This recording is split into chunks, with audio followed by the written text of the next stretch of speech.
Politics and Prose opened in 1984, and at the time it was run by Barbara Mead and Carla Cohen, who are two women in their mid-40s who opened the store then.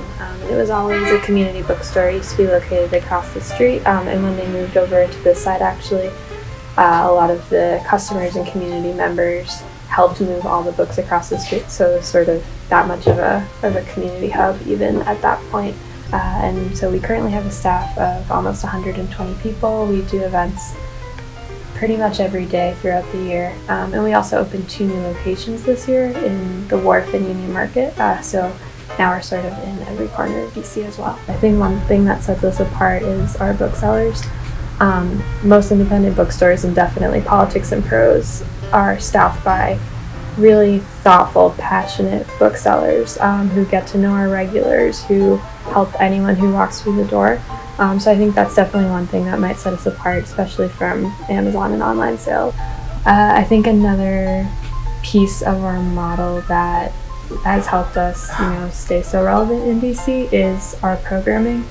As I mentioned, we have events almost every day. Most of them are free and open to the public, and there are all sorts of people, from popular literary fiction authors to local poets to, because we're in DC, we draw big political names as well.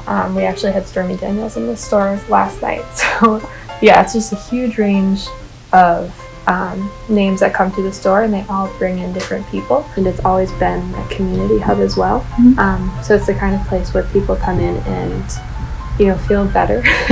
One thing that we talk about is, after the 2016 election, a lot of people who were regulars in the store said that this was the first place that they came because it was somewhere that they considered a safe space, and where they felt that they could step back out into the world after what was kind of a jarring moment in history for a lot of people.